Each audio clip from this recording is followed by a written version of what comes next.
నీ బాల్య దినముల యందే నీ సృష్టికర్తను ఏం చేసుకోవాలంట? బాల్య దినముల యందు ఎట్ట సృష్టికర్తను జ్ఞాపకం చేసుకుంటాడు?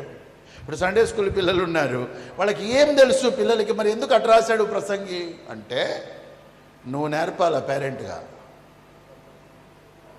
You have to tell, you have to teach them.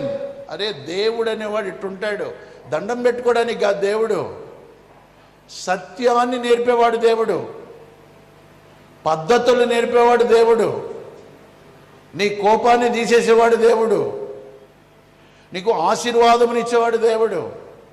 నువ్వు తప్పులు చేస్తా ఉంటే సర్దుకుపోయేవాడు దేవుడు కాదు, నిన్ను గద్దిస్తాడు. నీవు అలాగే జీవిస్తే నరకంలో కూడా వేస్తాడు. బాలుడు ఆ యొక్క బాల్య దినములందే నేర్చుకోవడం అంటే తల్లిదండ్రులు. ఇప్పుడు తల్లిదండ్రులు అబద్ధాలు చెబితే పిల్లలు ఏం చేస్తారు? We have to be very careful. That is the new covenant.